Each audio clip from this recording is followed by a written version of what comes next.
Okay, in this video, we're going to go over the main selection. So join me on page 248. Let's kind of go over it a little bit. The genre of this story, it's a folktale.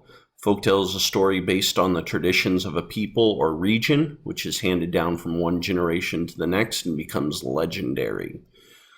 Story structure, again, just like in this short story, A Win-Win Week, focusing on character, setting, and plot. As you read, use your character, setting, and plot chart. So you're going to have a character, setting, and plot chart. You can have this video open split screen if you'd like, while we fill in the character, setting, and plot chart. Or you can follow along in the help video after you read along in this video. So read to find out, how does Juan prove to be honest? So while we read, we're going to be thinking about how Juan, our main character, proves to be honest. So we're now on page 249. Follow along. Juan Verdades, the man who couldn't tell a lie. Retold by Joe Hayes. Illustrated by Joseph Daniel Fiedler.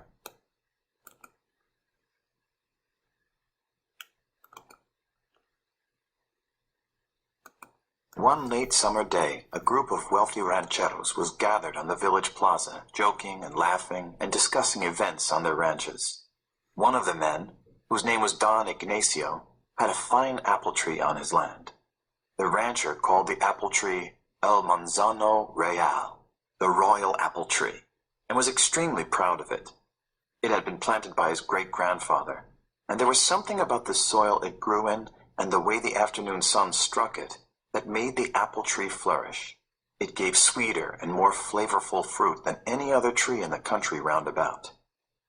Every rancher for miles around knew about El Manzano Real, and each year they all hoped Don Ignacio would give them a small basket of its sweet fruit. And so each of the ranchers asked Don Ignacio how the fruit of the apple tree was doing. To each one, Don Ignacio replied, "It's doing beautifully, amigo, beautifully. My foreman takes perfect care of the tree, and every evening he reports how the fruit is ripening." When Don Ignacio said this to his friend Don Arturo, the other men replied, "Do you mean to say, Don Ignacio, that you don't tend your magnificent tree yourself? How can you have such faith in your employee? Maybe he's not doing all he says he is. Maybe he's not telling you the truth." Don Ignacio wagged a finger at his friend. "Mi capataz has never failed me in any way," he insisted. "He has never told me a lie." "Are you sure, compadre?" said Don Arturo. "Are you sure that he has never lied to you?" "Absolutely certain, compadre. Absolutely certain. The young man doesn't know how to tell a lie.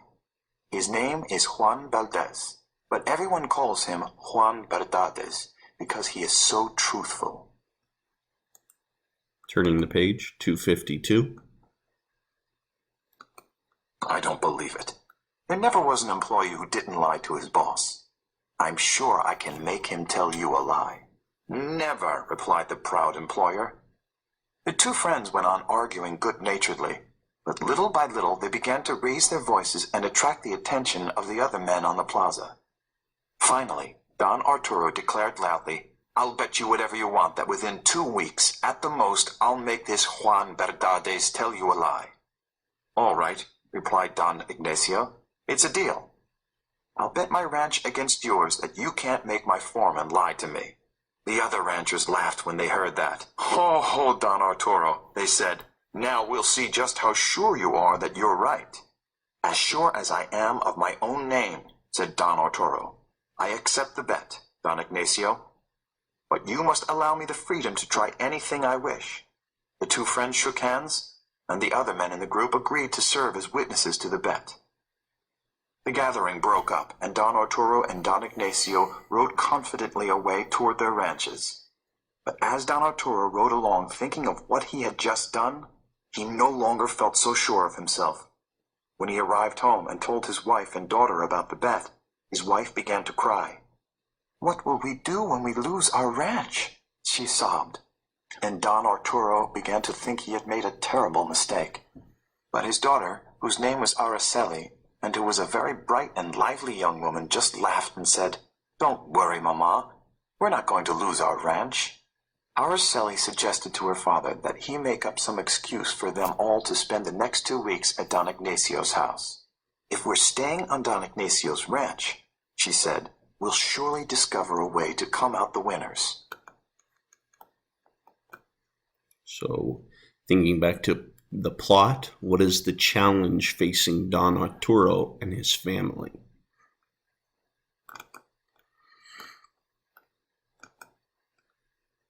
Okay, page 254. Follow along. The next day, Don Arturo rode to Don Ignacio's ranch and told his friend, "My men are mending the walls of my house and giving them a fresh coat of whitewash. It would be more convenient for my family to be away. Could my wife and daughter and I stay at your house for a while?" "Of course, my friend," Don Ignacio answered. "Feel perfectly free." That afternoon, Don Arturo and his family moved into Don Ignacio's house. And the next morning, Araceli rose at dawn, as she always did at home, and went to the ranch kitchen to prepare coffee. The foreman, Juan Verdades, was already there, drinking a cup of coffee he had made for himself and eating a breakfast of leftover tortillas. She smiled at him, and he greeted her politely. "Buenos dias, señorita." And then he finished his simple breakfast and went off to begin his day's work. That night, Don Arturo and his daughter made up a plan. Araceli rose before dawn the next day and went to the kitchen to prepare coffee and fresh tortillas for the foreman. She smiled sweetly as she offered them to Juan. He returned her smile and thanked her very kindly. Each morning she did the same thing, and Juan Verdades began to fall in love with Araceli, which was just what the girl and her father expected. What Araceli hadn't expected was that she began to fall in love with Juan Verdades too, and looked forward to getting up early every morning just to be alone with him. She even began to wish she might end up marrying the handsome young foreman. Araceli continued to work on the plan she and her father had made, but she now had a plan of her own as well.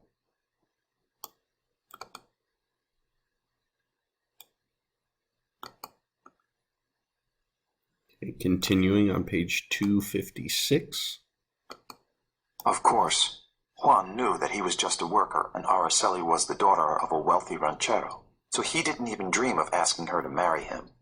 Still, he couldn't help trying to please her in every way. So one morning, when they were talking, Juan said to Araceli, "You're very kind to have fresh coffee and warm food ready for me every morning, and to honor me with the pleasure of your company. Ask me for whatever you want from this ranch. I'll speak to Don Ignacio and see that it's given to you."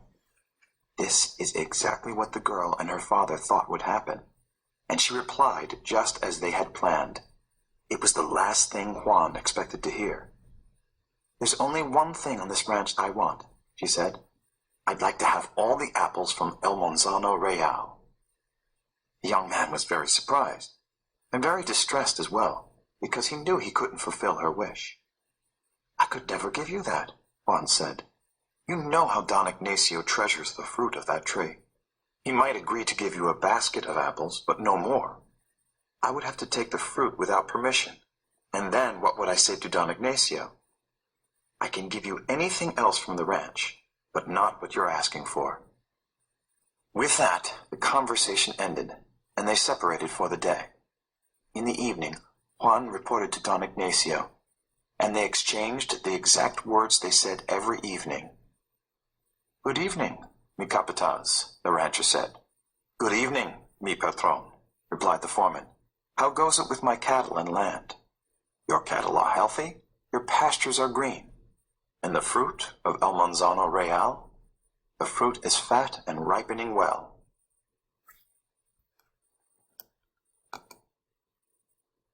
Continuing on page 257, follow along. The next morning, Juan and Araceli met again. As they sipped their coffee together, Juan said, "I truly would like to repay you for the kindness you've shown me. There must be something on this ranch you would like. Tell me what it is. I'll see that it's given to you." But again, Araceli replied, "There's only one thing on this ranch I want, the apples from El Manzano Real." Each day they repeated the conversation. Araceli asked for the same thing, and Juan said he couldn't give it to her. But each day Juan was falling more hopelessly in love with Araceli. Finally, just the day before the 2 weeks of the bet would have ended, the foreman gave in.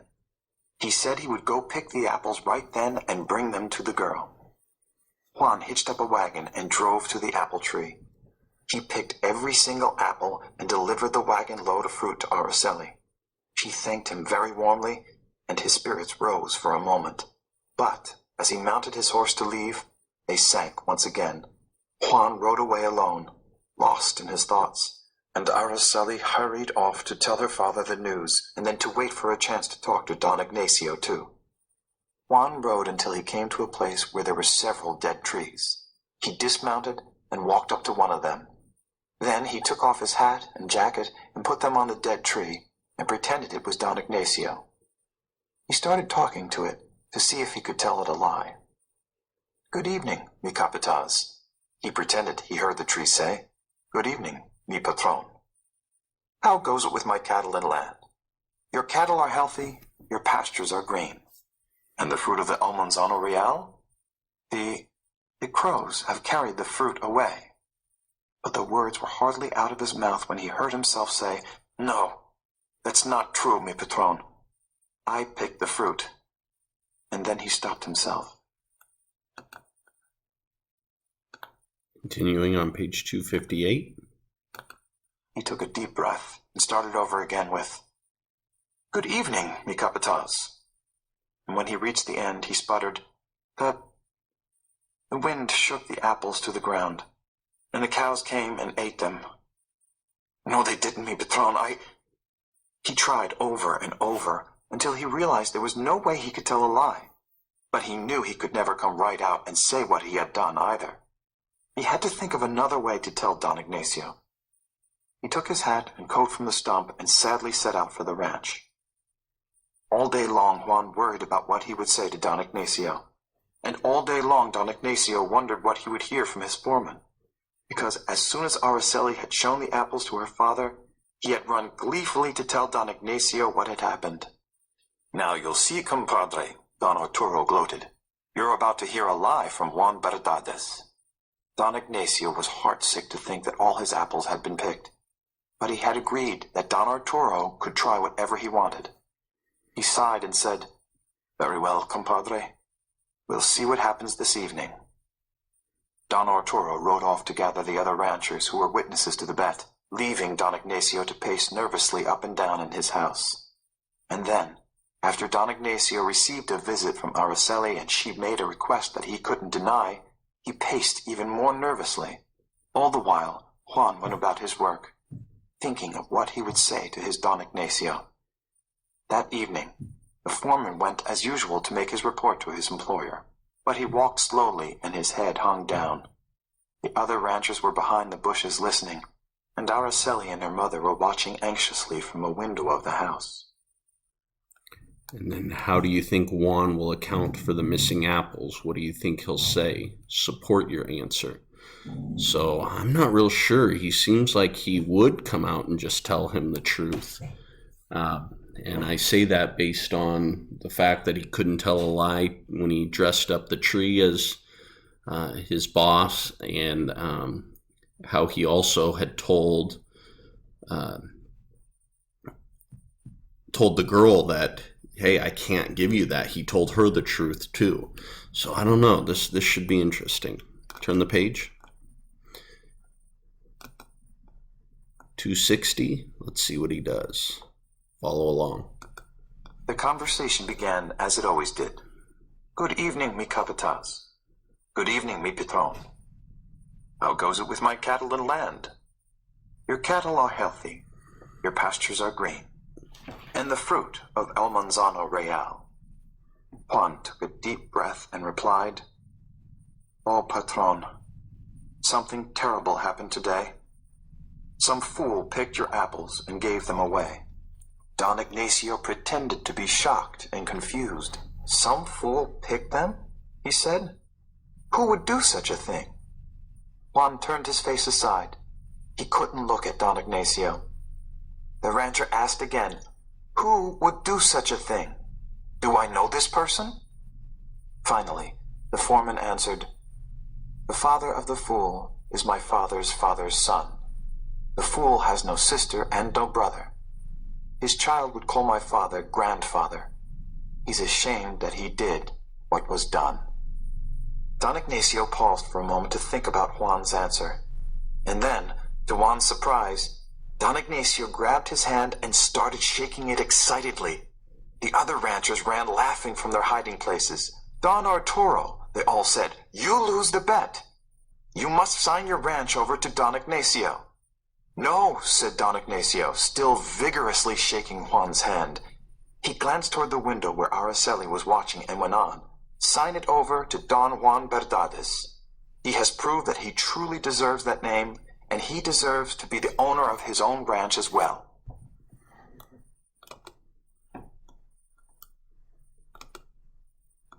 Turning the page, 262. Everyone cheered and began to congratulate Juan. Don Arturo's face turned white, but he gritted his teeth and forced a smile. He shook Juan's hand, and then turned to walk away from the group, his shoulders drooping and his head bowed down. But Araceli came running from the house and put her arm through her father's. "Papa," she said, "what if Juan Verdades were to marry a relative of yours? Then the ranch would stay in the family, wouldn't it?" Everyone heard her and turned to look at the girl and her father. And then Juan spoke up confidently. "Señorita Araceli, I am the owner of a ranch and many cattle. Will you marry me?" Of course she said she would, and Don Arturo heaved a great sigh. "Don Juan Verdades," he said, "I'll be proud to have such an honest man for a son-in-law." He beckoned his wife to come from the house, and they both hugged Juan and Araceli. The other ranchers hurried off to fetch their families, and a big celebration began. It lasted all through the night, with music and dancing and many toasts to Juan and Araceli. And in the morning, everyone went home with a big basket of delicious apples from El Manzano Real.